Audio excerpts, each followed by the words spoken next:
Looked like it was heavily scripted. No, this part.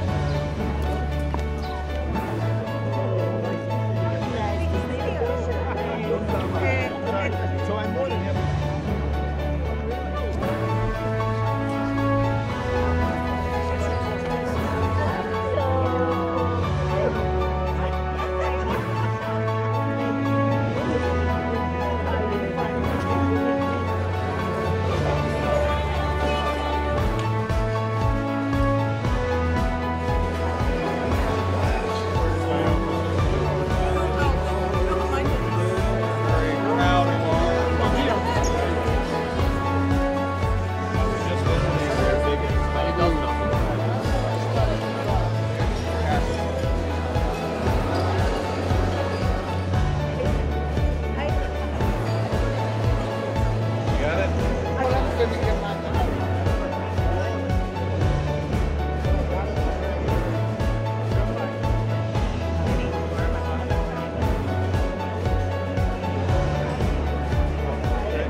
Ladies and gentlemen, honored guests, entering the hall are the 2016 Dan David Prize laureates, accompanied by Professor Joseph Klafter, President of Tel Aviv University and Chairman of the Dan David Prize Board, Mrs. Gabriela David, and Mr. Ariel David, son of the founder, the late Mr. Dan David.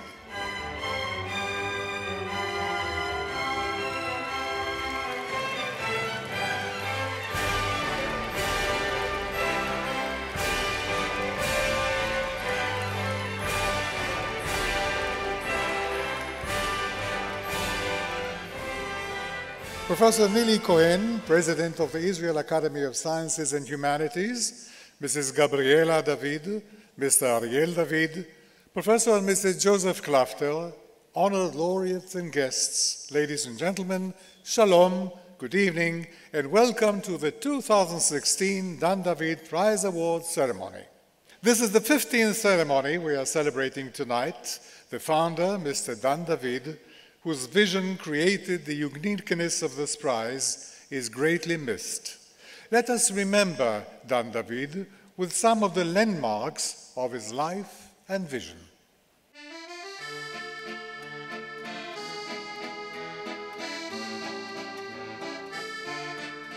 Se volete che comincio dall'inizio, andiamo indietro 80 anni, o quasi 80 anni, al 23 maggio del 1929, quando sono venuto alla luce a Bucarest, in una vecchia casa dove abitava la mia famiglia.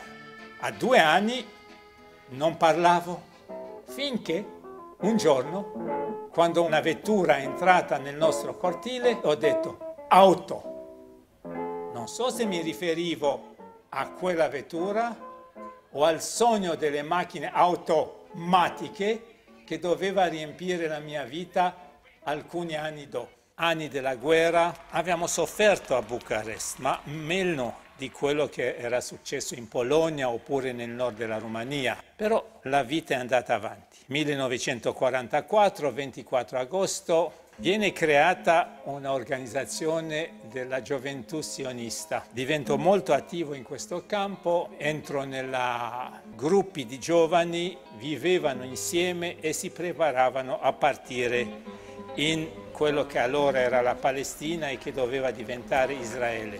Noi in quel momento eravamo in una città chiamata Piatra Neamz, dove avevamo organizzato quello che si potrebbe chiamare un piccolo kibbutz. E la vita era difficile. Sono andato all'Università delle Scienze Economiche, e ho imparato tante cose che non mi sono mai state utili in tutto il resto della mia vita. Non passa molto tempo e mi prendono agli interrogatori. Vengono registrato, mi si levano le scarpe, la cintura, specialmente l'orologio, vengo portato in una cella, mi mettono sempre quei famosi occhiali neri che per me sono un simbolo di quello che è successo. Dopo 4 anni ho trasformato uno dei miei hobby in professione e sono diventato fotoreporter, reporter artistico, fotografo industriale. E nel 61 prendo la mia prima vacanza per andare nel mondo libero. Avevo visto a Parigi delle macchine per fototessera e mi ero interessato a chi le fabbrica. Le fabbrica la società Photo-Me in Inghilterra. Non avevo molti soldi, molti risparmi, arrivo a Hersham, dove era la sede della Photo-Me, e dico: buongiorno, vorrei avere l'esclusiva delle vostre macchine per Israele. Posso darvi un anticipo per una prima macchina e poi mi impegno durante il primo anno di comprarne altre 5. E così comincia la mia vita, il mio abbinamento con la fototessera automatica. La parola auto che aveva pronunciato all'età di 2 anni si riferiva probabilmente a questo. Firmo un contratto di esclusiva per 120 macchine da installare in Italia e arrivo a Roma la sera del 4 novembre 1962 e il 7 di novembre registriamo la società Dedem Automatica. Nel 68 ho avuto l'occasione di prendere una posizione più importante nella Photo-Me e mi sono occupato di aprire nuovi paesi. Ho cominciato con dare un forte impulso alla società statunitense. Verso la fine di 68 ho avuto forse la più grande sfida della mia attività, il Giappone. E poi, come in altri momenti della mia vita, ho incontrato una persona che veramente mi ha fatto uscire da questo difficile periodo della mia vita. Ho incontrato Gabriella, è arrivato Ariel e la vita è ricominciata.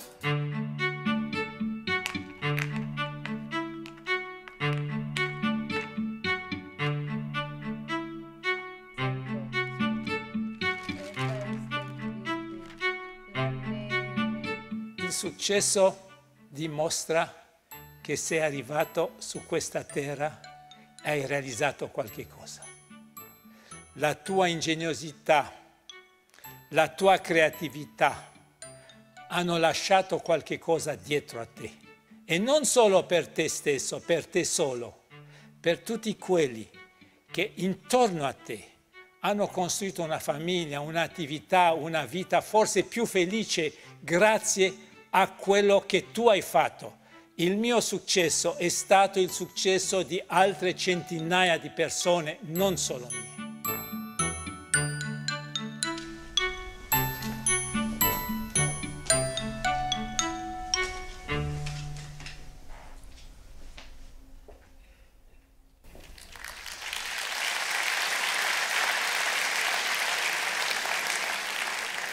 The main concept of the prize, as Dan David always said, is time, the 3 time dimensions. Our laureates represent the foremost achievements of humanity in understanding our past, building our present, and dreaming our future.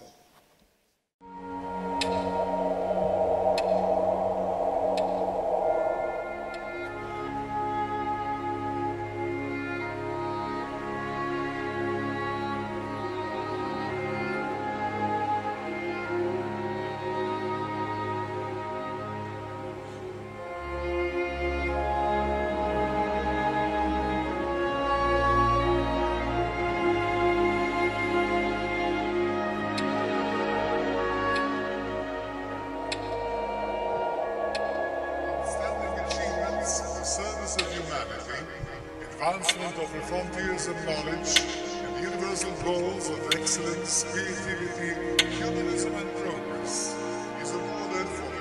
Founded in 2001, the Dan DeVito Prize is an international enterprise endowed by the Dan DeVito Foundation and headquartered at Tel Aviv University. The Dan DeVito Prize acknowledges the three time dimensions, past, present, and future, as realms of human achievement. The past refers to fields that expand knowledge of former times. The present recognizes achievements that shape and enrich society today. And the future focuses on breakthroughs that hold great promise for improvement of our world. Each year, the International Board chooses to recognize a different field within each time dimension. Our laureates continue to represent the foremost achievements that humanity reaches in understanding our past, in building our present, in dreaming our future.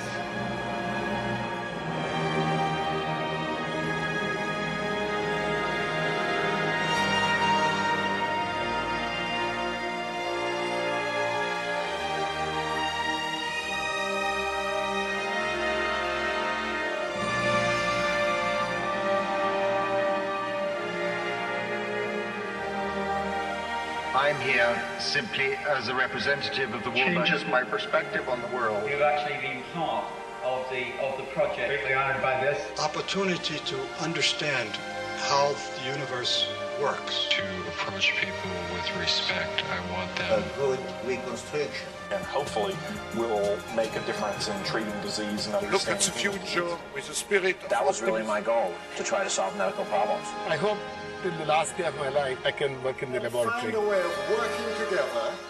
Providing us with wonderful The prize honors great men and women who have explored the past, enhanced life in the present, and envisioned breakthroughs for a better future.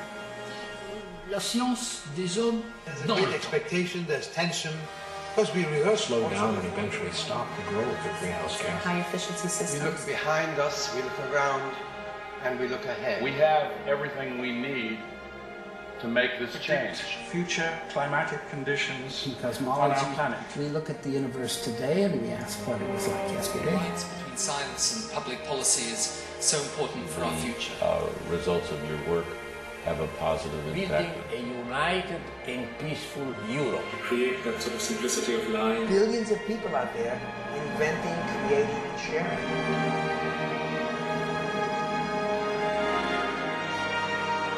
And understanding that the studio as a place where an artist works is a space in which there is a safe place to construct, to deconstruct and reimagine the world. One has to be genuinely committed to the rigorous study of ideas, almost as if they had no application in the world. People who are amnesic are not only deficient in remembering the past, they are deficient in imagining the future, in creating a scene from the future.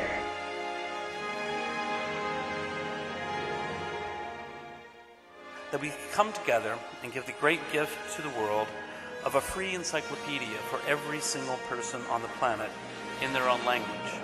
The Dan DeVito Prize aims to foster universal values of excellence, creativity, justice, democracy, and progress, and to encourage innovative and interdisciplinary research that cuts across traditional paradigms. 3 prizes of $1 million each are granted annually in the fields chosen for the 3 time dimensions. Dan DeVito Prize laureates donate 10% of their prize money to young researchers in their respective fields, thus contributing to the community and fostering a new generation of scholars worldwide who exchange ideas through the Scholars Forum.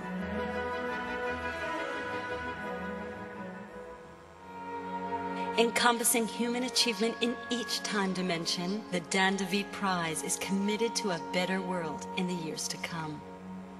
It is our shared past that will inspire what is to come.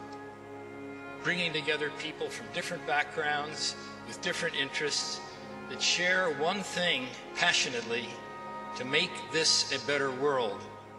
The strong message of this prize is that life and freedom are the pillars of the common civilization of man.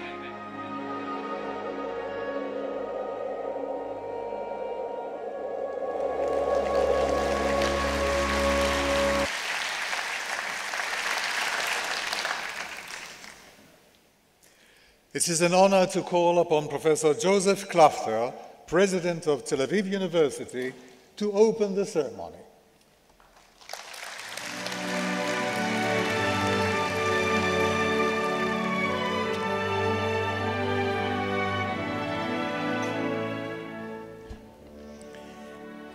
Mrs. Gabriela Gabi David and Ariel David, Professor Nili Cohen, President of the Israel Academy of Sciences and Humanities, Professor Jacob Frenkel, Chairman of the Tel Aviv University Board of Governors, Dr. Gior Yaron, Chairman of Tel Aviv University Executive Council, Professor Yaron Oz, Rector, distinguished prize laureates, governors, faculty and students, ladies and gentlemen.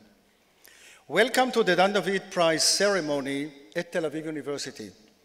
This year, we celebrate two birthdays. It's the 15th anniversary of the prize and the 60th anniversary of the university. I wish the late Dan David were here with us to celebrate these milestones. He loved the prize, which he actually invented. It was his personal creation, and he loved Tel Aviv University. Fortunately, Dan's passion for knowledge and discovery lives on through the prize, and it is in his name that we gather here for the 15th time tonight.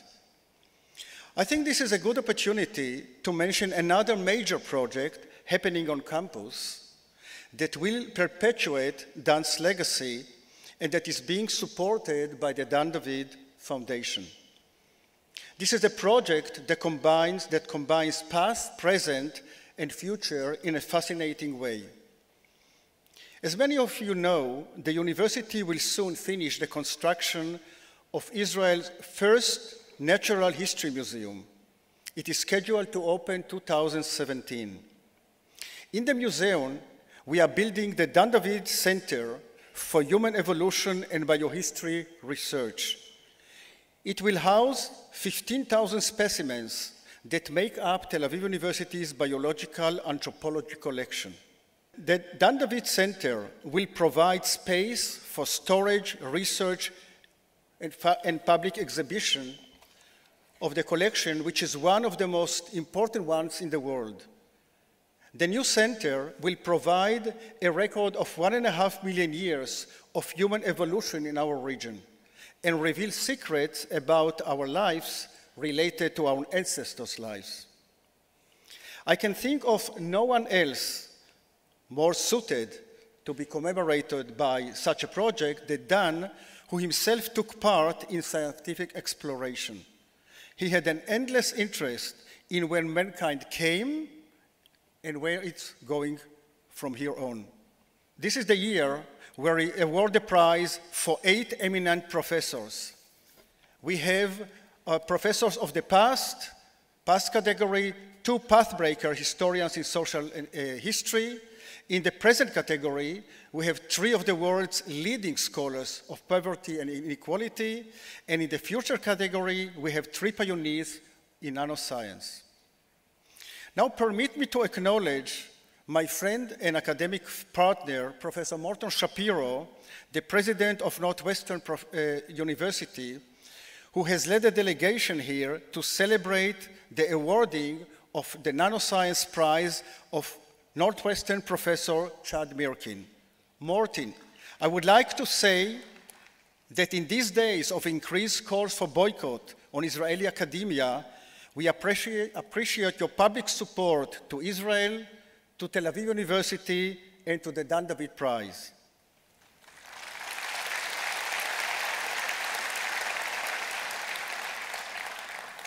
Distinguished recipients, thank you very much for the great privilege to host you here in Israel, to salute the wonderful achievement of yours. And finally, I would like to thank the Dan David Foundation, the Dan David Prize Committee, the devoted prize staff, you, the audience, and of course, Gabi David and Ariel David. Thank you very much.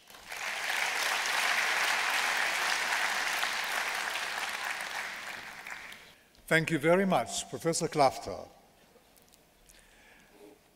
I have now the honor to call upon Professor Nili Cohen, President of the Israel Academy of Sciences and Humanities, to deliver her address.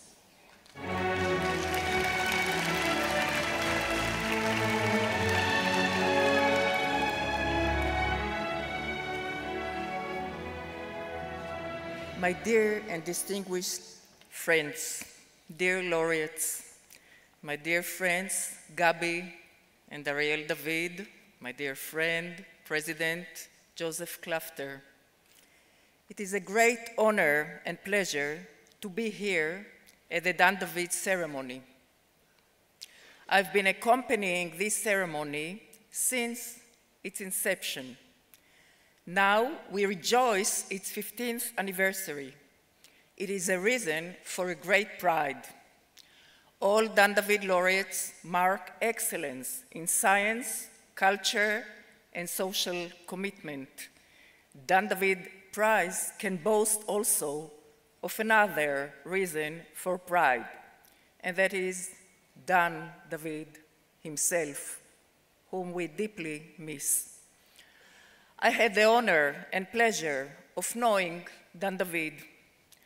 I was deeply impressed by his personality, by his vision, intellectual curiosity, interest in culture, and commitment to society.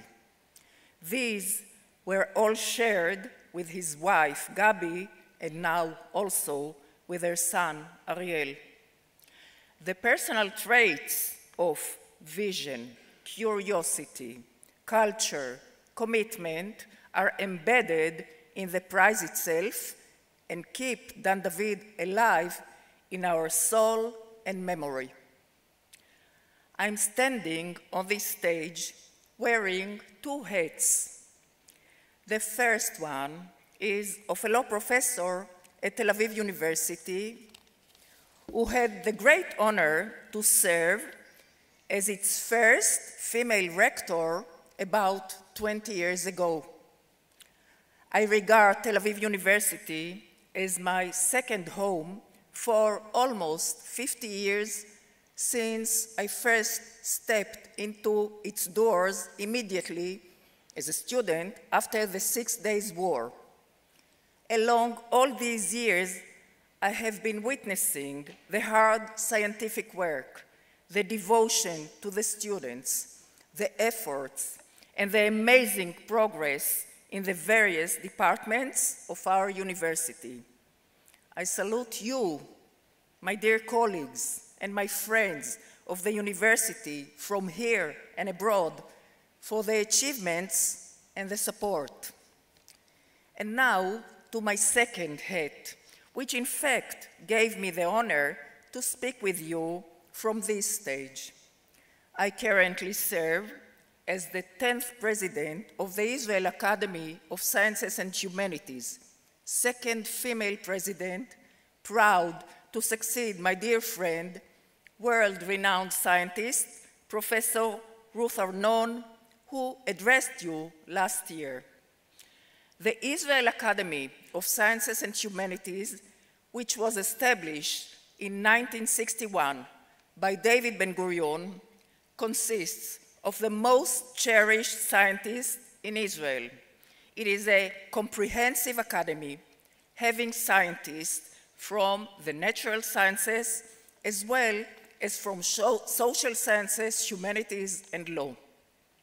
Its main purposes are to advance science, to give advice to the government, to foster academic relations with foreign academies. I am the second president of the Academy from Tel Aviv University. The first one was Professor Joshua Yortner, whose contribution to the Academy was unprecedented, who was one of the architects of the Dan David Prize and who is much involved in it all these years. I would like to thank Professor Jortner for his immense contribution to science.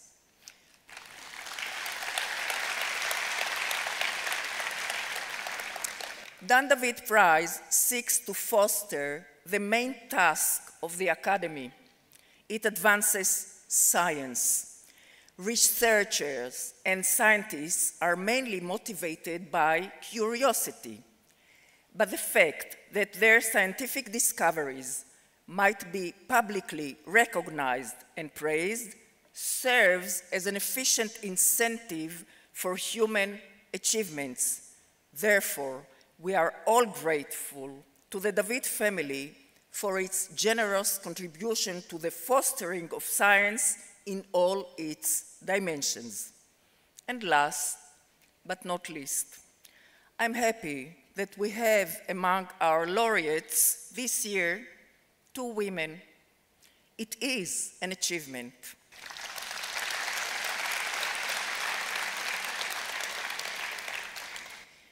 Social infrastructure and values have been constantly changing. Freedom, equality, dignity should serve as a torch for every human being. We strive to enable women to achieve, to remove the barriers of the past, to break the glass ceiling, and to develop their own careers along with family life. Let us have more women laureates in next ceremonies.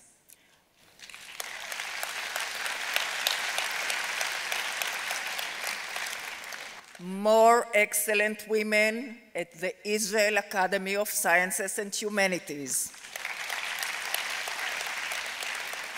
More excellent women in leading positions at the universities and everywhere.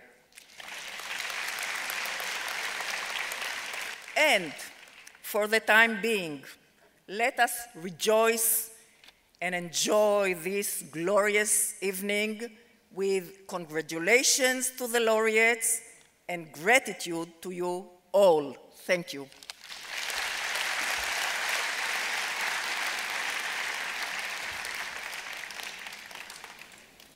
Thank you very much, Professor Cohen.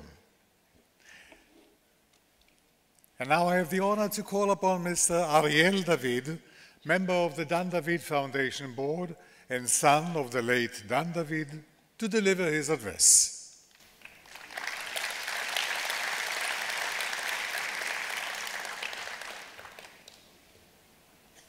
Shalom. Good evening, Professor Nili Cohen, President of the Israeli Academy of Sciences and Humanities, Professor Yosef Klafter, President of Tel Aviv University, Professor Yaron Oz, Rector, Professor Jacob Frankel, Chairman of the Board of Governors, Dr. Giora Yaron, Chairman of the Executive Council, members of the board, distinguished laureates of the prize, honored guests, dear friends, Mom, good evening. Last but not least, as they say. Good evening and welcome. As always, my thanks go first to all the team of people who put this event together, particularly Smadar Fisher, the director of the prize, and her staff, Professor Yitzhak Vitz, the scientific advisor, Professor Itamar Rabinovich, chairman of the Dan David Foundation, as well as all the members of the board and of the selection committees of the prize, and all the Tel Aviv University staff involved. Organizing and following this prize is a year-round commitment, and without the hard work of all those I have mentioned, and of many more I cannot list here, we would not be here tonight. This evening, as you've heard, marks the 15th anniversary of the prize, and the 5th ceremony since my father passed away. So I think that on this occasion it is appropriate to reflect on my father's reasons for initiating this project and how those reasons are still relevant today. My father was a successful businessman, but beyond that he was something of a Renaissance man. He was interested in virtually every aspect of human culture, from history to science, from literature to space exploration, from classical music to information technology. This was reflected in the fact that he chose to devote a significant part of his good fortune to give something back to humanity, and to do so by creating a prize that recognizes and encourages those who have contributed to human advancement in any and all fields. Over the past 15 years, we have had on this stage some of the foremost minds of our time who have helped us understand the lessons of the past, the complexities of the present, and the challenges of the future. Today, you, esteemed laureates of the 2016 prize, join a family that is as diverse as can be imagined. From paleontologists who have probed the origins of the human species, to historians who have tried to explain the horrors of the 20th century, from artists, film directors, and writers to economists, social scientists, and political leaders. From doctors and biologists who have grappled with fatal diseases and cracked our genetic code, to physicists and astronomers who have revealed the mysteries of the universe. In choosing to establish and headquarter the prize here at Tel Aviv University, my father did not only seek to partner this project with one of the most prestigious, innovative, and diverse academic institutions in Israel, and in fact in the world, he also sought to create a connection between the faculty and students of this university and the laureates of the prize. Already back then, he felt that creating this connection and bringing such outstanding scholars here would benefit not only the university, but Israel as a whole. With this, he wanted to help show that Israel is not just an area of conflict and eternal tension, but a center of cultural and scientific advancement in constant dialogue and interaction with the rest of the world. A nation that greatly contributes to the advancement of humanity and also recognizes and rewards the great achievements that take place across the globe. And today, when we witness a proliferation of efforts to isolate and boycott Israel, especially in the academic field, I believe that such an effort is even more important. Indeed, I believe that all the motivations that pushed my father to establish this prize continue to be relevant today, and I think he would be very happy and proud to see that we carry on this project in the spirit in which he created it. And now for something completely different, as Monty Python would say. As some of you may have heard, well, I want to tell Professor Cohen that the good news is that this year there were actually 3 female laureates, not 2. The sad news that some of you may have heard is that one of this year's laureates, selected laureates for the past category, Professor Catherine Hall, decided not to accept the prize, apparently for political reasons. I am happy to announce, so there was good news, bad news, now more good news. I'm happy to announce that the Dan David Foundation will donate the entirety of the sum that Professor Hall did not collect, that's $300,000, to support Israeli and international scholars and researchers in her same field of history here at Tel Aviv University.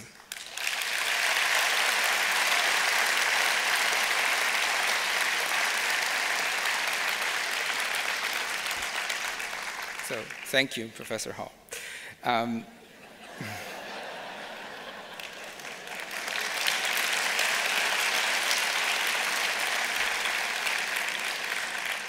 And this will give all the scholars who are here at the university, who are Israeli, Arab, and international scholars, the opportunity to meet in this beautiful campus and engage in academic discussion, research, and discovery. I believe that such an action can contribute more to mutual understanding and dialogue than any misguided effort to boycott the bastion of democracy and intellectual freedom that is Tel Aviv University.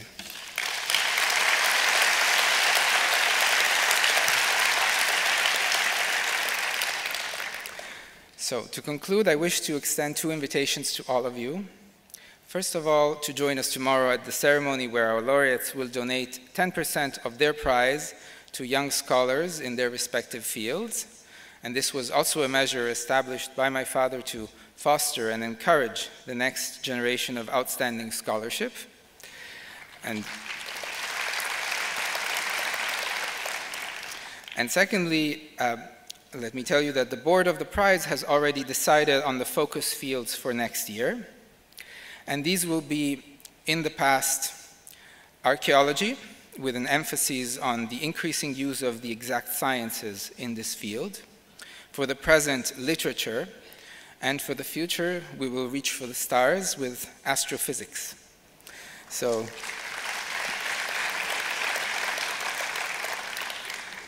I invite you all of you should start thinking about the most outstanding achievers in these fields. Send in your nominations. And of course, I hope you will all join us here again next year for the 2017 award ceremony of the Dan David Prize. Thank you.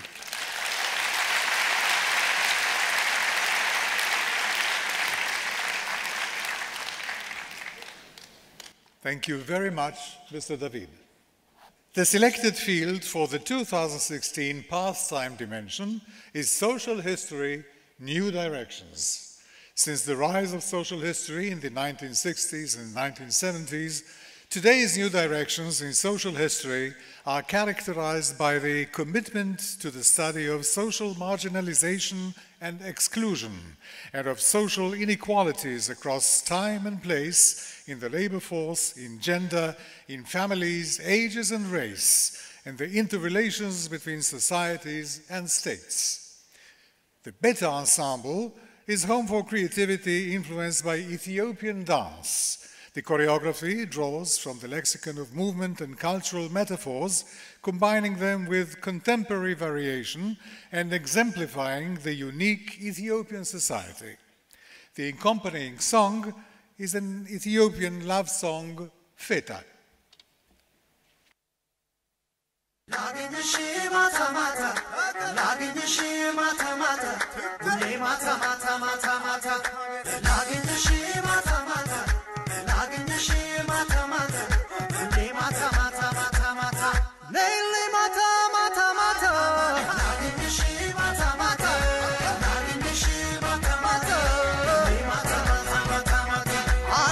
Pushing back and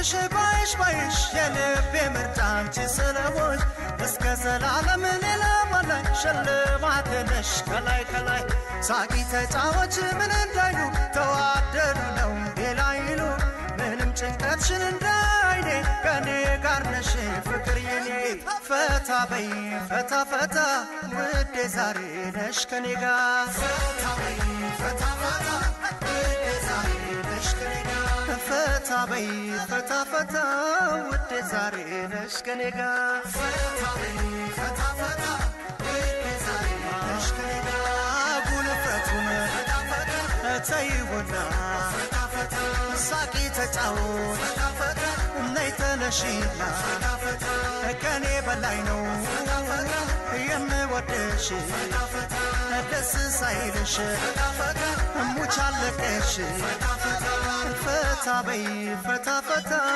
ውዴ ዛሬ ነሽ ከኔ ጋር አስግሪ ሰብሰብ ነው አንተ ምን ይላል ያዘው ቸብና አውራድስ ያዛት አንተ እስኪ ያዛት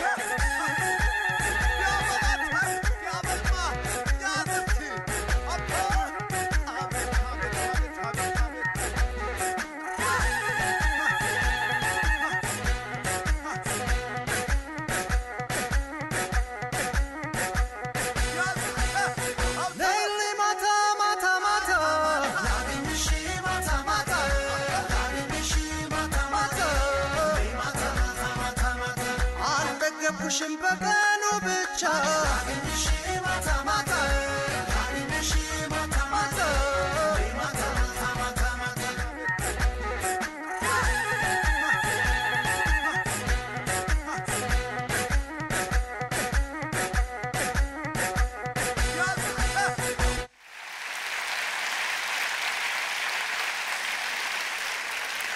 Thank you, the Beta Ensemble, for an exciting performance.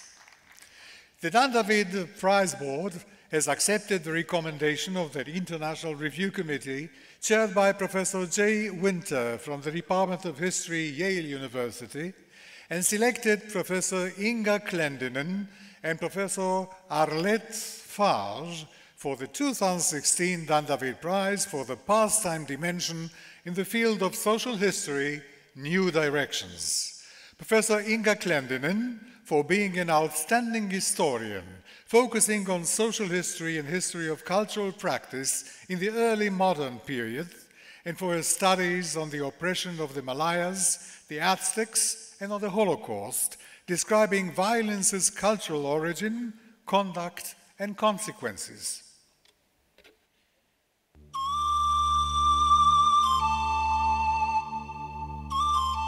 I've only read what I've wanted to read, I've only written what I've wanted to write, and I've written it out of my present experience or interests.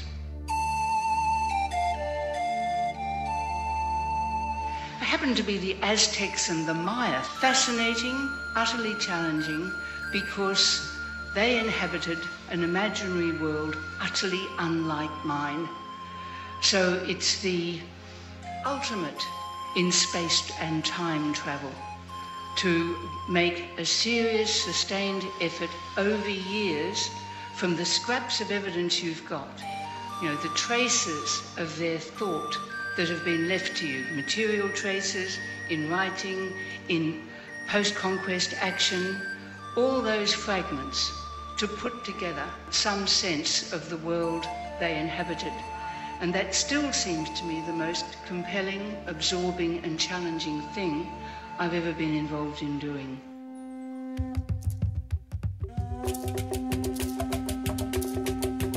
For me, the main function of writing is giving both writer and reader a chance to imagine more carefully what it is that the other is and what oneself is.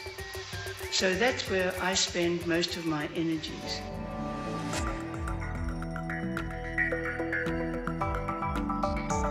I want to demonstrate that the acquiring of understanding of how other people think is an immensely difficult thing to do, and it takes time and concentration. What is happening here?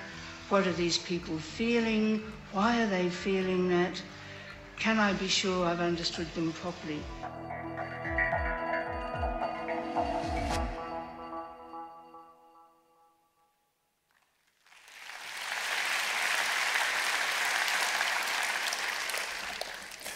Professor Arlette Farge was selected for being an outstanding historian who engaged in women's history, urban history, and the history of crime and its policing and control.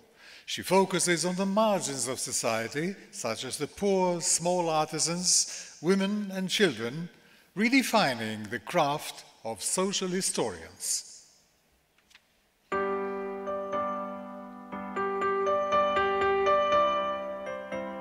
Qu'est-ce que c'est qu'un historien? C'est quelqu'un qui rencontre des documents, mais c'est pas ça sa vie. Sa vie, c'est de les donner aux autres.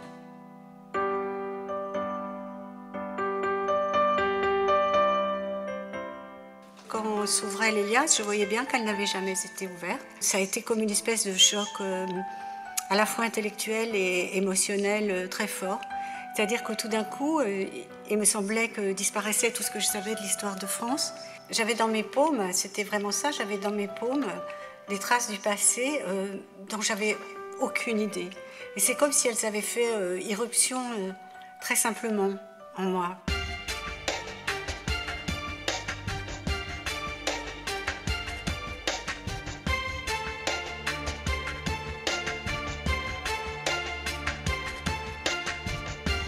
finalement, maintenant, je suis double. J'allais dire je louche, c'est pas que je louche, c'est que je suis double. Je traverse ce Paris du 21e siècle. Donc je sais plus si je vois pas quelquefois par un Porsche, si je vois pas descendre un aristocrate. Enfin non, j'ai pas d'hallucination, mais je veux dire, je vis comme ça, je vis avec les deux siècles.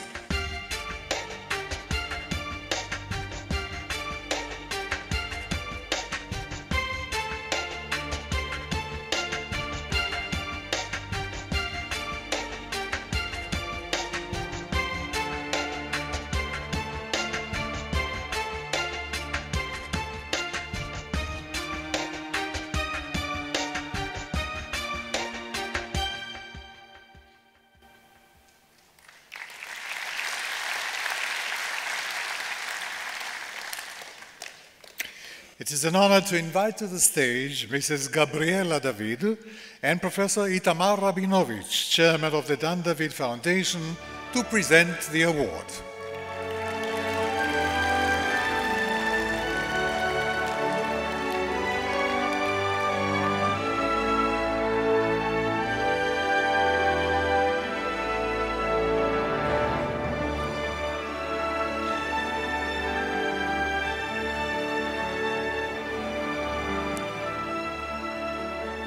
Unfortunately, Professor Clendenin and Professor Farge are unable to attend the ceremony due to health issues. I have the honor to invite to the stage Mr. James McGarry, Deputy Head of Mission of the Australian Embassy in Israel, to receive the prize on behalf of Professor Inga Clendenin. Mr. McGarry.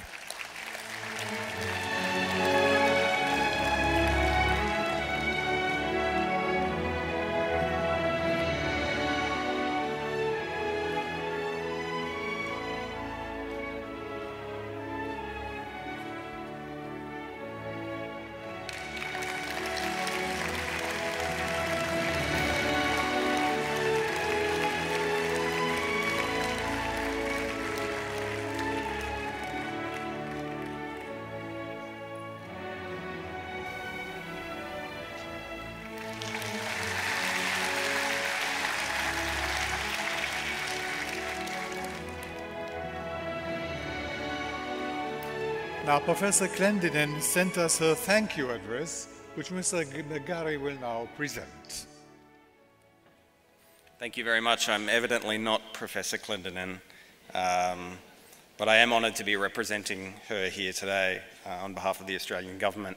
And she has sent through just a brief note that I would like to read on her behalf. She writes, "I'm honoured to receive this magnificent award, especially after reading the words spoken by Mr. Dan David when he launched these visionary international prizes 15 years ago in May 2001 in a brief moment of hope for peace.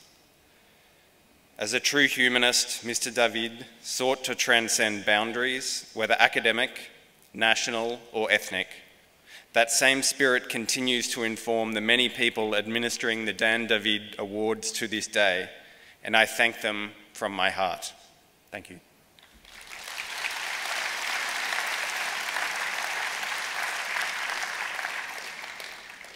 Thank you very much, Mr. McGarry. You are cordially invited to return to your place. You're welcome.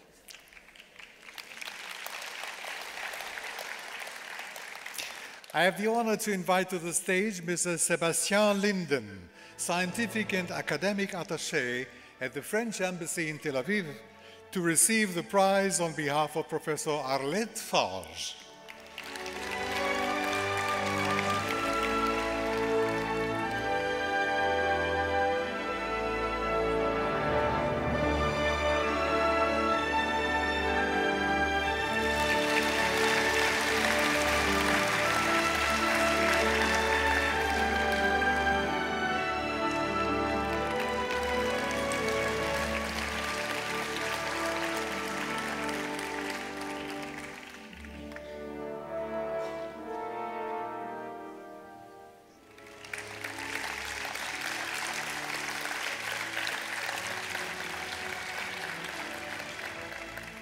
Thank you very much, Mr. Linden, Mrs. David, and Professor Rabinovich.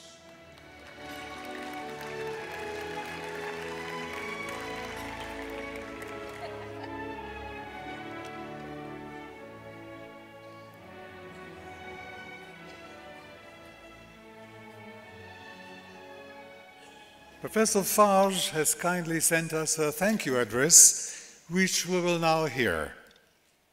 Monsieur le professeur Joseph Clafter, Chairman of the Board of the Dan David Prize, président de l'Université de Tel Aviv, Madame Smadar Fischer, directrice du Dan David Prize, Monsieur le premier conseiller de l'ambassadeur de France en Israël, Mesdames, Messieurs.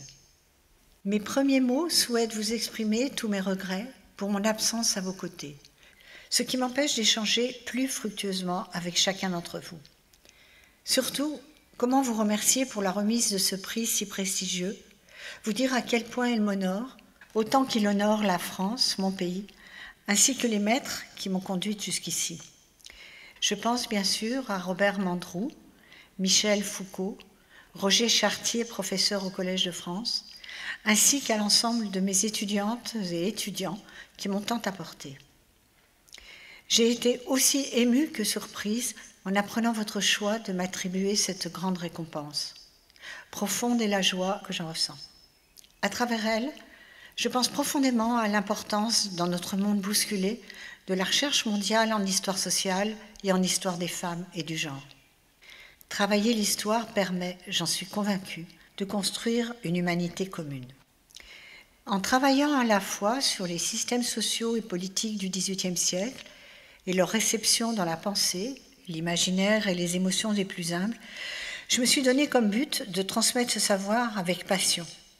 En explorant les archives policières du XVIIIe, concernant les petites gens, j'ai pu approcher la complexité de la vie humaine et sociale, celle qui respire silencieusement en dessous des grands événements. Avec émotion, je remercie de tout cœur ceux qui m'attribuent ce prix, et notamment la famille Dan David. Et je me permets de souhaiter qu'un jour, un grand colloque international sur les formes de sensibilité et d'émotion qui ont traversé et traversent nos siècles puisse voir le jour. Bien sûr, tout en remerciant affectueusement ma famille, je tiens à dédier par la pensée ce prix à Michel Foucault qui me fut si cher.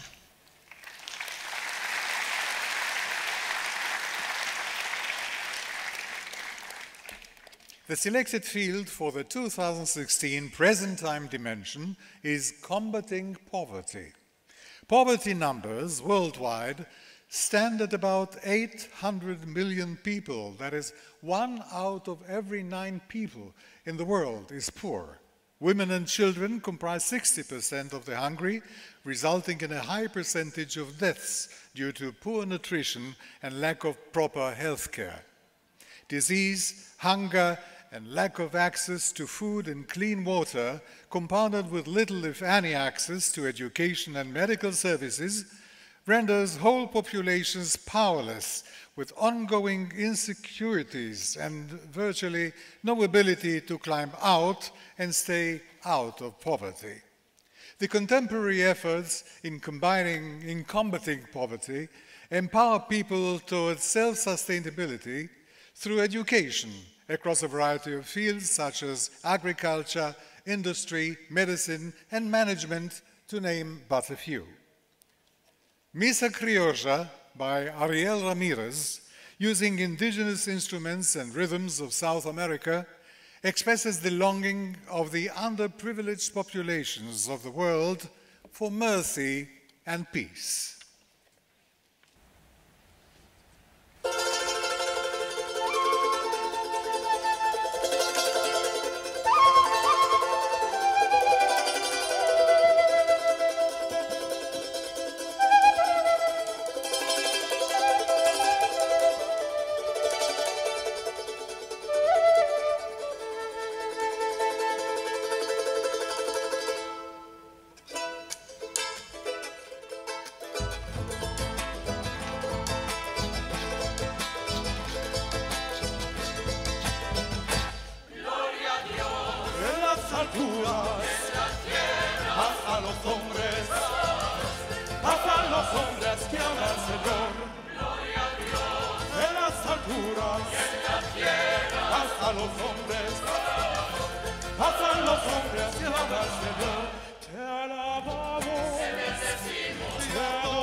Gracias. por tu inmensa gloria, en las alturas, hasta los hombres que ama al Señor. En las alturas, hasta los hombres que ama al Señor. Te alabamos, te adoramos, te alabamos, te adoramos, te damos gracias por tu inmensa gloria.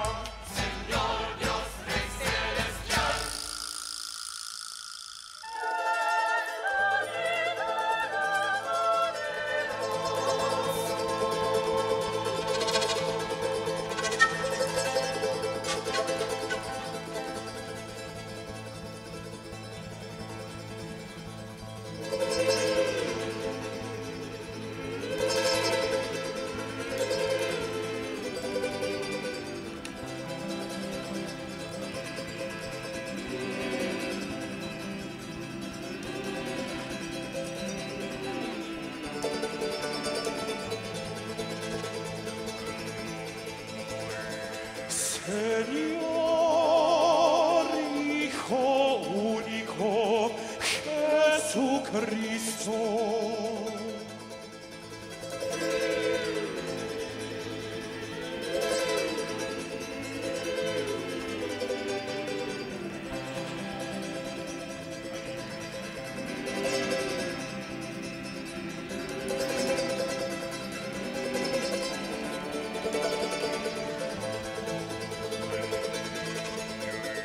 Señor Dios, Cordero de Dios, Hijo del Padre, tú que quitas los pecados del mundo, ten piedad de nosotros.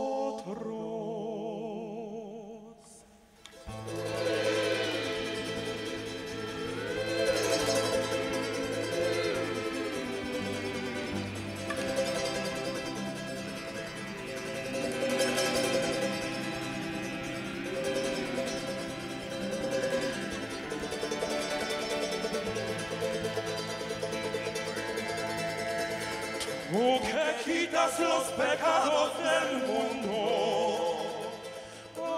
atiende nuestra súplica. Tú que reinas con el Padre, ten piedad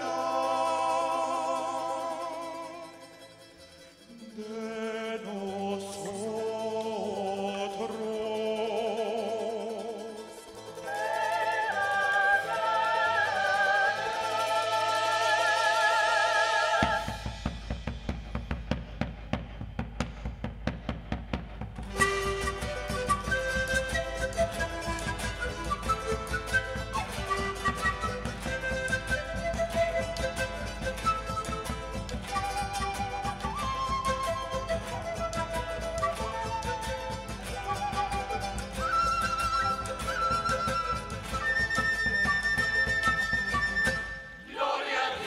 En las alturas, en la tierra, hasta los hombres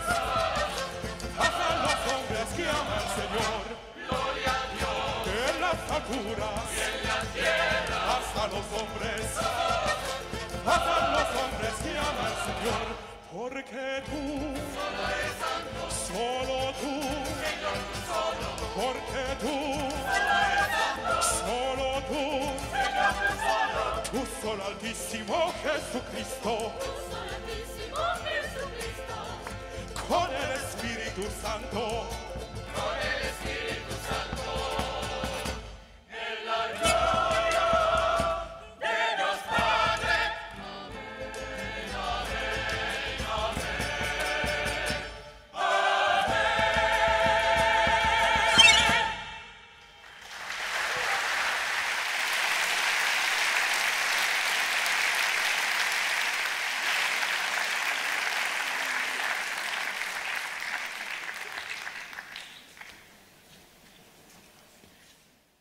Thank you to the Buchmann Meta School of Music Chamber Choir under the guidance of Ronen Borszewski.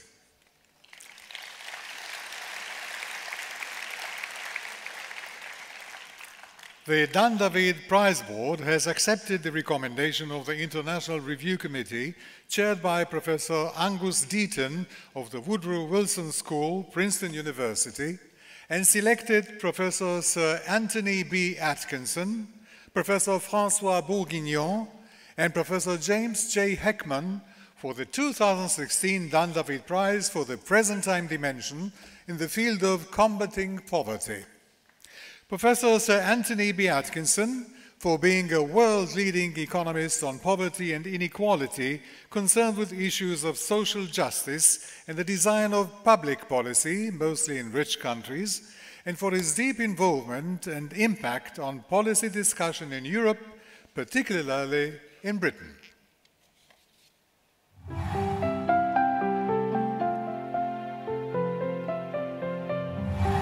Inequality today is significantly higher than it was a generation ago. Top income shares have been rising quite markedly over quite a long period, and that hasn't stopped. We have to ask, what do you mean by economic inequality? Economists have done a lot in the last probably 2 or 3 decades to clarify and provide evidence about this. So this is actually put numbers on the different concepts. Economics as being not just a positive subject, it is a moral science. If you hold particular values about distribution, then how should we translate those into measures that the government can apply and use to analyse how the society is performing? The next step has not really been discussed very much. That is, what exactly are people like President Obama or the head of the IMF, Christine Lagarde, going to do about it, in the sense of what policy realistically can one think about? And that's what I've been working on in recent months.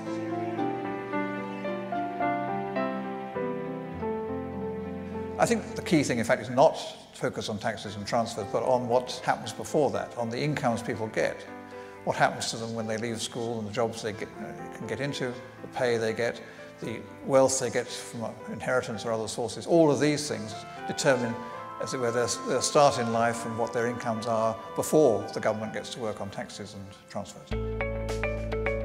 Well, inequality has been on all the headlines, but the key question to my mind is, what are we going to do about it? And there's been less concrete in terms of proposals which we could realistically think of introducing to have a serious effect in helping people and providing a fairer society.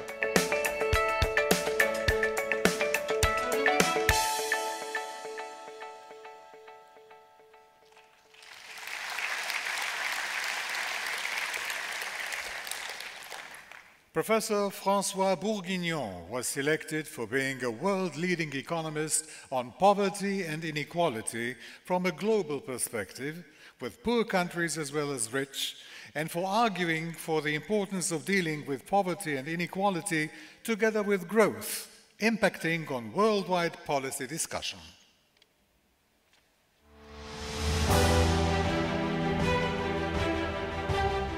I got interested in inequality, I got interested in development, and I kept working on those issues all my life. Inequality in the world had been increasing continuously from the beginning of the Industrial Revolution in the early 19th century until basically almost the end of the 20th century. It is very difficult to imagine that inequality could keep increasing forever. At some stage, something will happen. When, how, we don't know. Something has to be done, and this is certainly a very important topic for researchers. It is an economic phenomenon which is deeply entrenched into the evolution of the society. And this is the reason why it is such an incredibly interesting topic. The turn of the millennium is really a trend reversal in global inequality from that point of view, and everything is coming from the between country inequality. We are talking about some fundamental evolution of our society. It would be important these days for those countries to build infrastructure, to build human capital, so that at some stage they will be able also to get into exporting services, exporting manufactured goods, exporting agro-industrial goods, and things like that. If they're not able to do that, then I don't know when, but in 10 years or 20 years, then growth will stall, and with demographic growth, this will be a disaster in the whole region.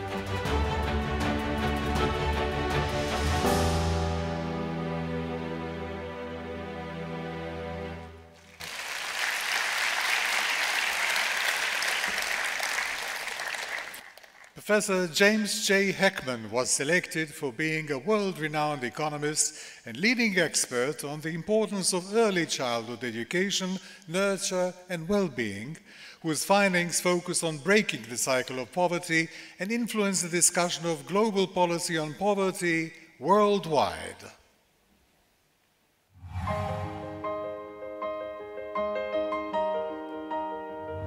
For many years, even through the 1990s, there were groups thinking that IQ is genetically determined. I think what we've come to understand is, yeah, there's a genetic component, but there are also very strong environmental, parental, social effects on boosting skills. That's one message. And the second message is that skills are multiple, that it's more than just IQ, it's more than just cognition. There's a whole array of skills, and they all matter for life outcomes.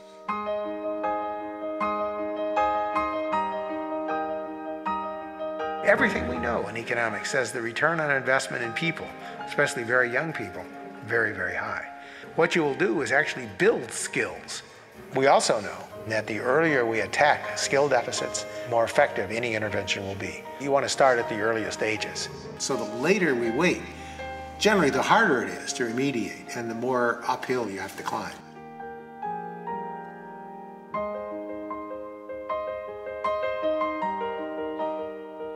In wealthy families, most wealthy families, what you have is a structure where children are being bathed in all kinds of supplements. Parents are taking the kids to museums. Parents are speaking to the kids. The verbal supplements that they get are enormous. Disadvantaged kids don't get that. So what happens is you start the cycle of disadvantage very early on. In many cases, by the time a kid enters grade school, the disadvantage compared to the advantage have such huge gaps that it's impossible to ask the school system alone to make up for these. So we have to think of a life cycle plan where we target different groups within the life cycle that are different susceptibilities and with different strategies at different stages of life. That's the part that's emerging for really understanding how we create people.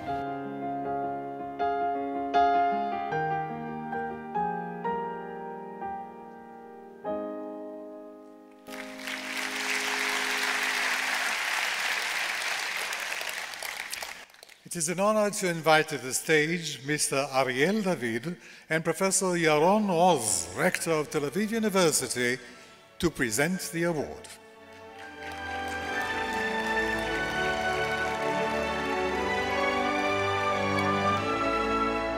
Unfortunately, Professor Atkinson is unable to attend the ceremony due to health issues, and I'd like to invite his wife, Mrs. Judith Atkinson, to receive the prize, the award, on his behalf.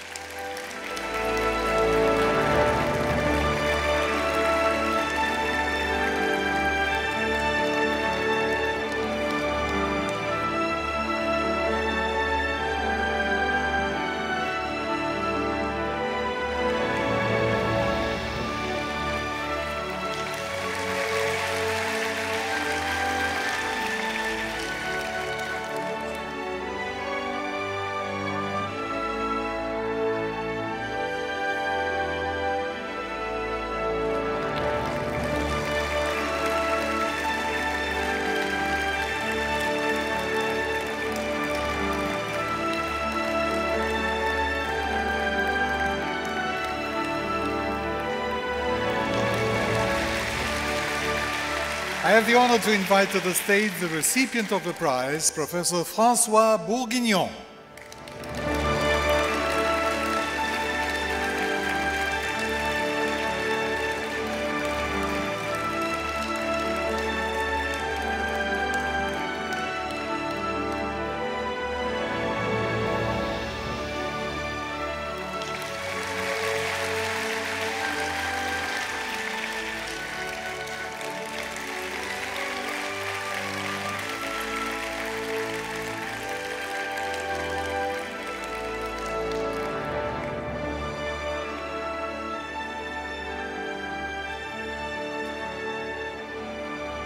We would like to take this opportunity to congratulate Professor Bourguignon on his birthday, which happens to be today. Happy birthday, Professor Bourguignon. I have the honor to invite to the stage the recipient of the prize, Professor James J. Heckman.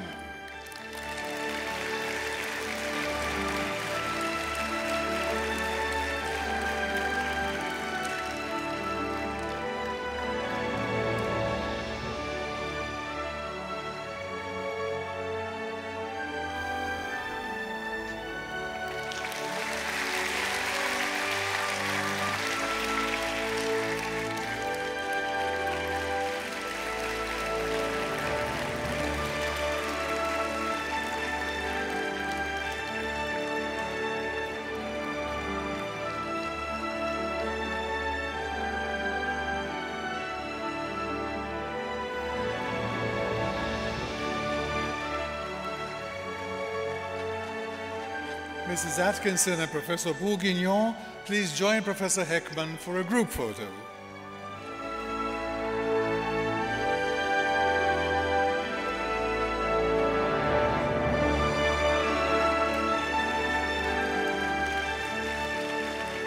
I'd like to ask Mrs. Atkinson and Professor Heckman to remain on stage. And thank you very much, Professor Bourguignon, Mr. David, and Professor Oz.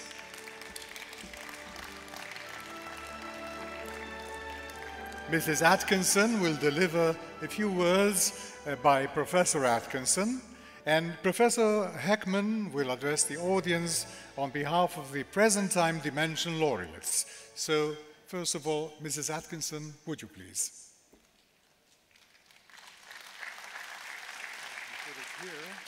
Ladies and gentlemen, it's an enormous, and I'm sorry, I'm not specifying people by name because I'm a little bit overwhelmed and I'm not sure I can recall them all and get them right.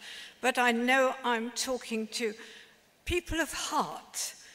Everything we've heard from the first video with Dan David talking about himself, one realized that this was a man of great passion and great concern and a great depth of humanity.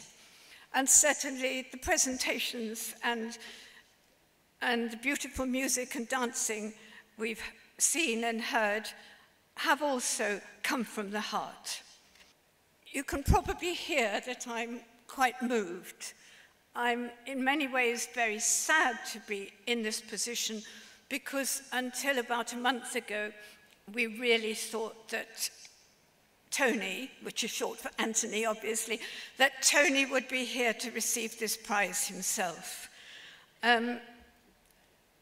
We agreed that I would come in on his behalf, warmly supported, I'm thankful to say, though I can't see them across the lights, by my son Charles and his daughters Estelle and Connie, who've come with me and made this an even greater pleasure.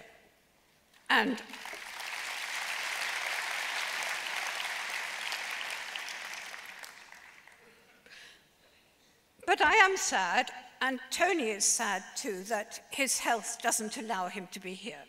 So that's one emotion. But the other emotions are a sense of great gratitude for the honor which you have awarded him. And he's very happy too to be supported by his son and his daughters, as well as by me, his wife of 50 years.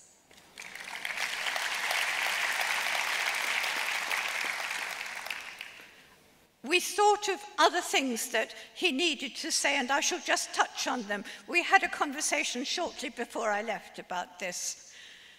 He is, of course, deeply honored to have been awarded the prize, and particularly that he shares it with Professor Hickman, whose work he has admired for a long time, and with Professor Bourguignon, François, with whom he has had a close friendship and professional cooperation dating back for more than 40 years.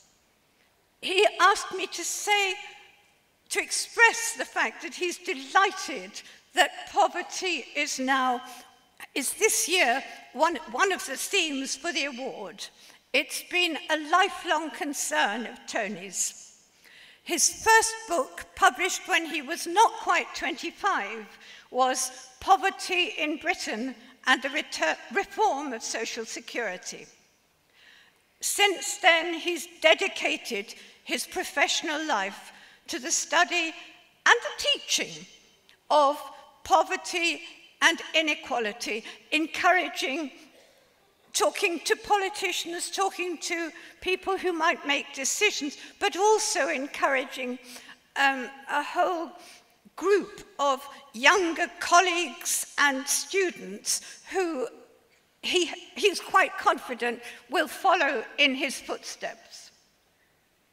He's now just in the process of completing a report to the World Bank on measuring global poverty, and it's very nice, very gratifying that he's well enough to do this, though he was well enough nearly 2 years ago to do the work which led to inequality, what can be done. And you've seen a picture of that dust jacket, and I'm sure some of you have read the book or will rush out to read it soon. He's currently delighted and very relieved that the United Nations has reaffirmed the goals for sustainable development. This happened last autumn. These goals were reaffirmed, and an important one of these goals is the eradication of poverty worldwide. Not a simple wish, and not one for which there is a simple recipe, but something towards which humanity can strive. And I thank you on Tony's behalf for recognizing the work he's done towards this goal. Thank you very much.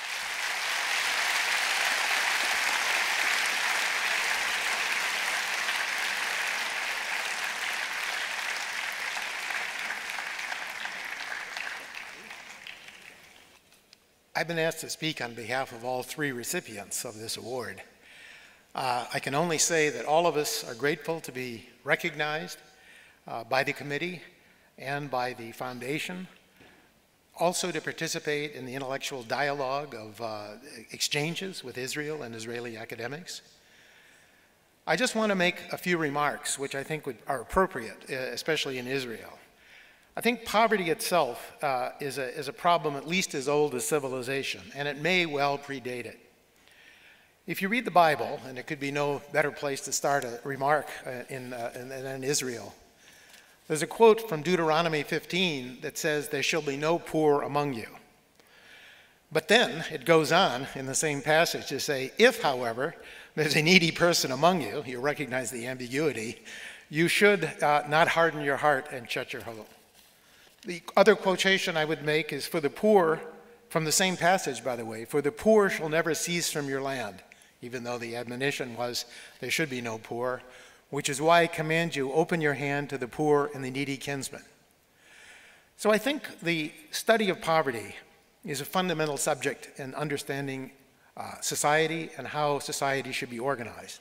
It's made its way even into the most sacred texts. But I think the one thing that all of us share, and we would like to share with you and in the ongoing seminars and exchanges we have, is that the teachings of the Bible, valuable as they are still based on a fairly limited set of observations. And the study of inequality itself, inequality, differences among people, almost cries for something that all three of us have worked on throughout our lives. And that is understanding differences among individuals, why they exist, why they persist, and what effective policies might be to remedy those. What policies should not be taken and what policies should be taken. So I will say on behalf of all of us, we're deeply grateful to the Foundation, the University of Tel Aviv, for receiving this prize. giving us this prize and for the opportunity to share with you and exchange with you our ideas. Thank you very much.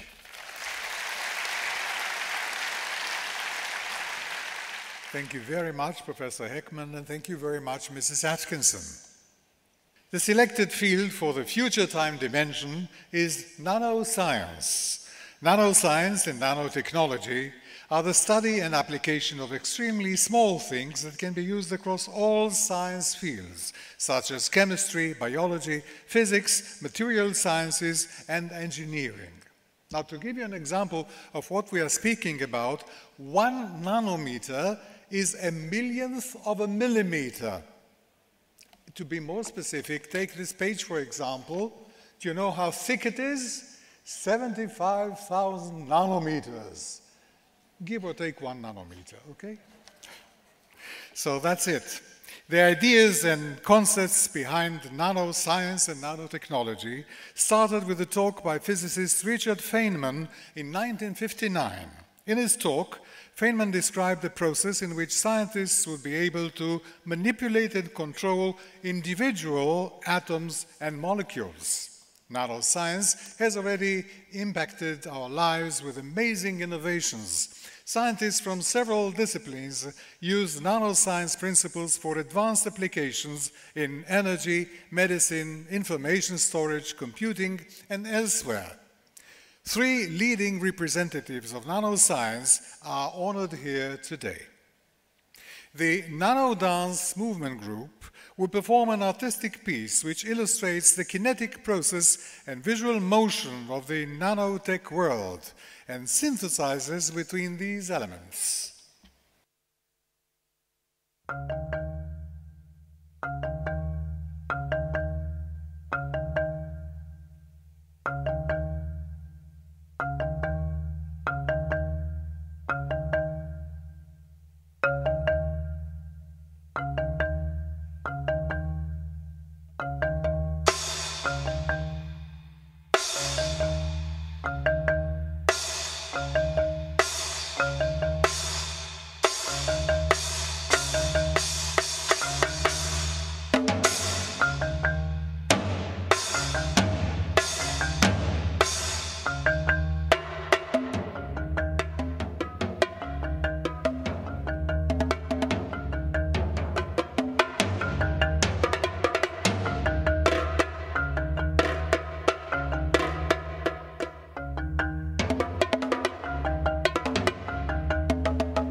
Thank you, NanoDance, for the intriguing performance. The Dan David Prize Board has accepted the recommendation of the International Review Committee, chaired by Professor Alan Heeger, Department of Physics and Materials, University of California, Santa Barbara, and selected Professor Paul Olivisatos, Professor Chad A. Mirkin, and Professor Sir John Pendry for the 2016 Dan David Prize for the Future Time Dimension in the field of nanoscience. Professor Paul Olivisatos for his pioneering contributions to the controlled synthesis and understanding of nanocrystals, nanowires, and complex nano-objects, making them fundamental building blocks in nanotechnology, including novel biomedical diagnosis tools and a new generation of hybrid solar cells.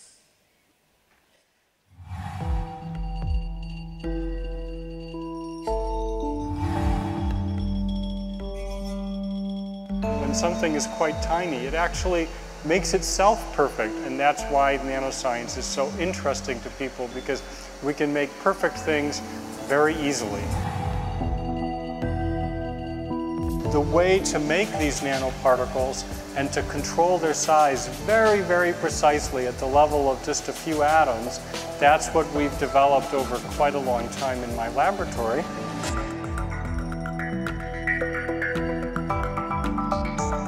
The nanomaterials that I've been involved in have found some commercial applications. Those materials are available today for commercial use. These light-emitting materials can be used in displays. We have here a plastic film that contains inside of it quantum dots, very tiny, tiny crystals made out of semiconductors. It actually contains two sizes of nanoparticle, a very small size that emits a green color and a slightly larger size that emits a red color of light. One of the things that we learn about vision is that we have receptors in our eyes for green, red, and blue colors. And if we want a really high quality display, we need to match the light emission from our display to the receptors in our eyes. Eventually, we thought of a different way to use these quantum dots. We actually use their luminescence, and we make what's called a luminescent concentrator, which is a different kind of plastic film that absorbs light, and it actually directs through fluorescence all the light to a tiny spot. Around the time we made that invention, the world of energy changed all of a sudden very dramatically.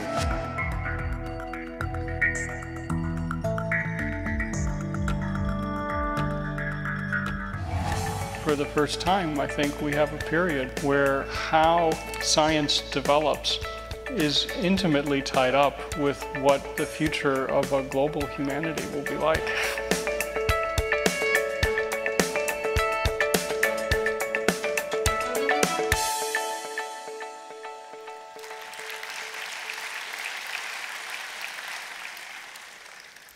Professor Chad A. Mirkin was selected for pioneering the development of chemical methods for controlling the architecture of nanomaterials and utilizing them in the development of analytical tools in chemical and biological sensing, lithography, and optics, significantly impacting human life.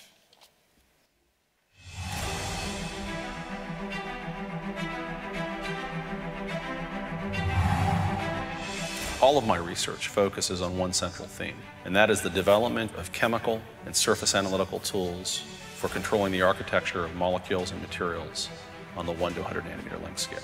The interesting chemical discovery here that led to all of these inventions is that if you take a nanoparticle made of gold and you synthesize DNA strands that have groups that can be tacked onto the surface of the particle, you can arrange DNA into a new format, into a spherical form. And we call those spherical nucleic acids. So think of a shell of DNA on the surface of a tiny little particle. We've seen just explosive growth in the interest of these types of particles. And it turns out when you arrange DNA in this format, you get an interesting property where these types of structures will go through cells, human cells in fact, enter them freely, whereas linear DNA won't. Why is that important? Well, once you can get these types of structures inside cells, you now can begin to flip genetic switches and begin to regulate things called gene expression. And that allows you to take, for example, a disease cell and correct what makes it a disease cell. So in the case of a cancer cell, you can flip genetic switches that cause those cells to selectively die. In the case of other cells, you can up and down regulate the expression of certain types of proteins to take them from the unhealthy state into the healthy state. And the other thing that we've invented with a lot of these nanoparticle-based detection schemes and also these spherical nucleic acid architectures are high-sensitivity protein-based assays. And these allow you then to begin to look at markers for disease at much earlier time points. It gives you a different radar. So PSA is an interesting marker used for routine screening for prostate cancer. Every man above the age of 40 will likely have a PSA test in the developed world. I believe that not just one, but many of our technologies will lead to very viable treatments for many forms of cancer, and hopefully, in certain cases, cures for different types of cancers. And I think what we're seeing is a whole new platform emerging that is going to provide a route to really enabling nucleic acid-based therapeutics in a way that we dreamed about a decade ago, but are just beginning to realize today.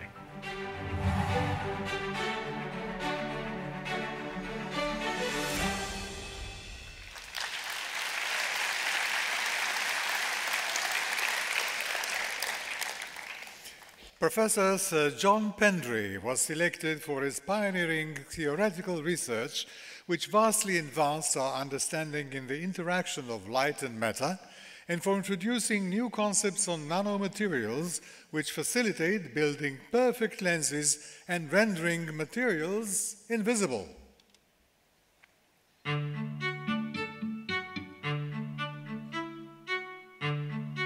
As a theorist, I was supposed to have stopped working when I was 35, but here I am at twice that age, and actually the last 10 years have been perhaps the most productive of my entire career, and I hope they'll continue for a little while yet. I can't remember a time when I wasn't thinking about problems. In 2000, I discovered that it was possible to give specifications for a lens which was not limited by the wavelength. That was a shaft of light, actually, and it temporarily blinded me because I didn't believe the result. And I had to stare at it for a very long time because I knew that if I published it, many of my colleagues would have thought I'd have gone crazy. These new materials which we've invented are called metamaterials. And it turns out that in optics there are many things you might want to do which you can't do, because when you want to do something, you've got to make it out of a material.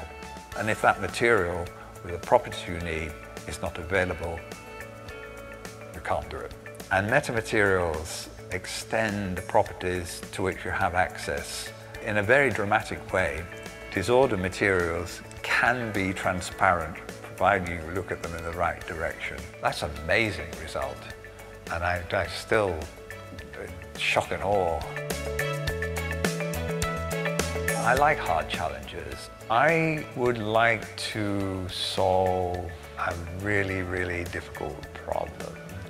Now I feel that frees me up to say, well, okay, I can do something which might fail very badly now. And so I might turn back to the parts of that disordered problem that I failed to solve all those years ago and try again.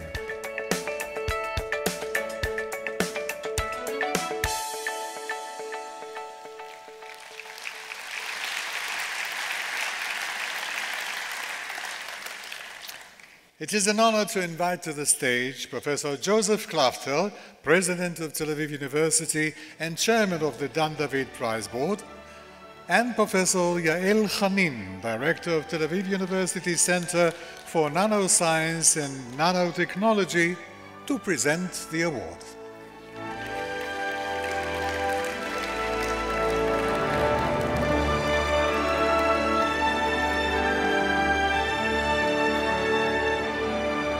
I have the honor to invite to the stage the recipient of the prize, Professor Paul Alevisatos.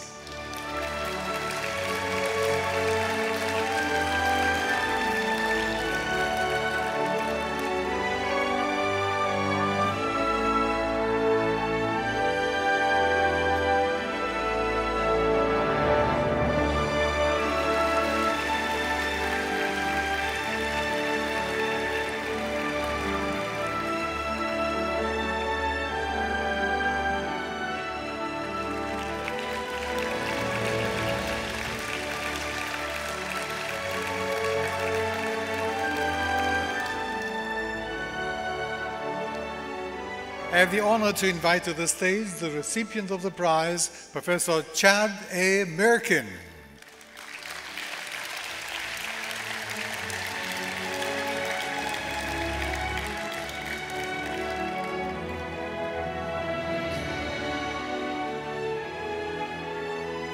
And we are delighted to welcome to the stage Professor Morton Shapiro, President of Northwestern University, to accompany Professor Mirkin.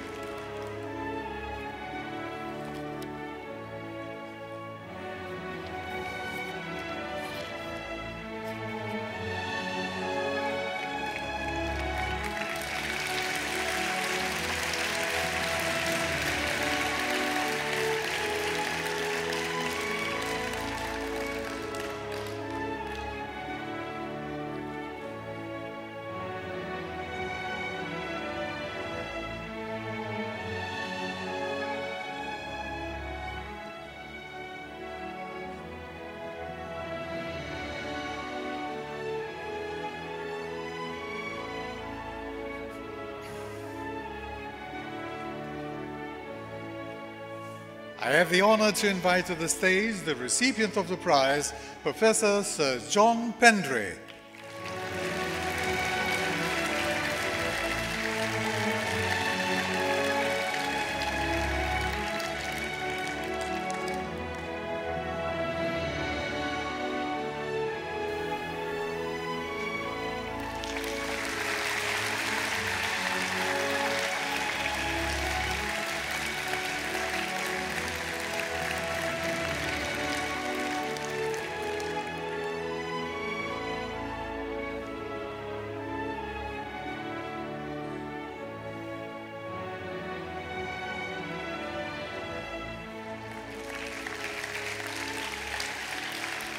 Professor Levisatos and Professor Mirkin, please join Professor Pendray for a group photo.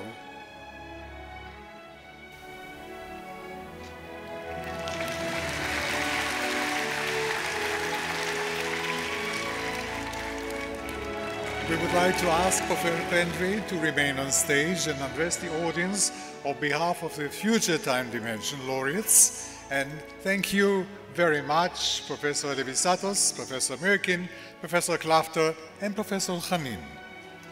Professor Sir John Pendray, the floor is yours.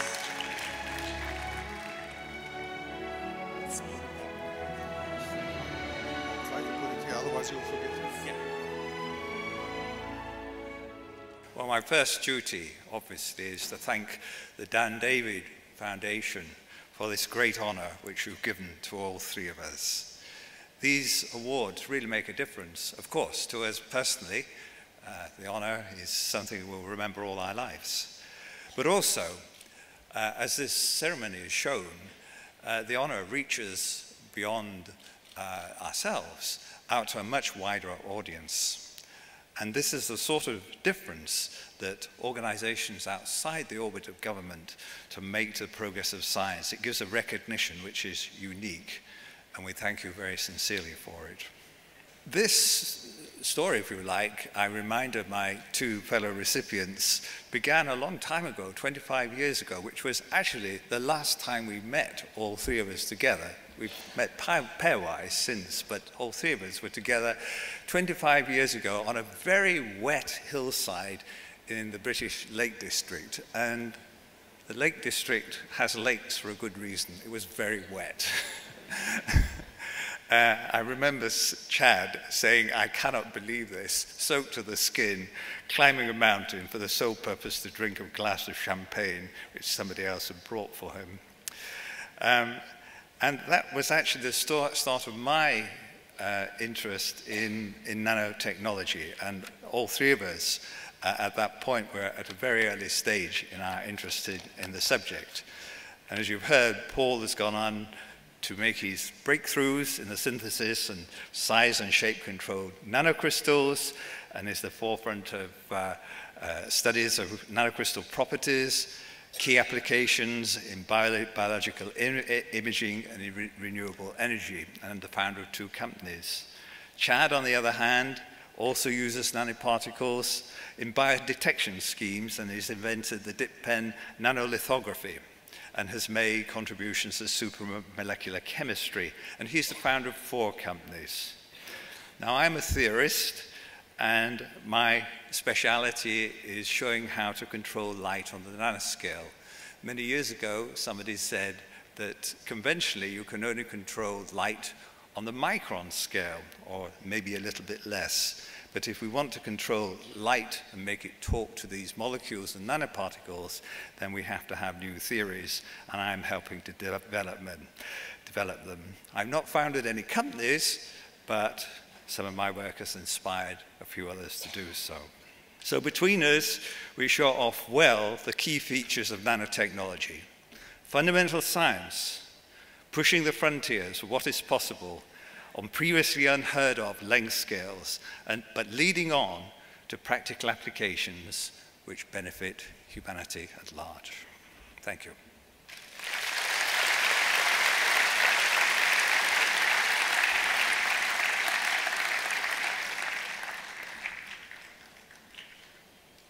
Thank you very much, Professor Pendray. Ladies and gentlemen, this concludes the 2016 Dan David Prize Award ceremony. Kindly rise for the singing of Hatikvah, Israel's national anthem, performed by Shai Terry.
We would like, ladies and gentlemen, to invite you to join us for some other events, additional events with our laureates, the Scholarship Award Ceremony, a symposium on remaking social history, a symposium on coping with poverty from theory to practice, and a symposium on nanotechnology, the magic of small things.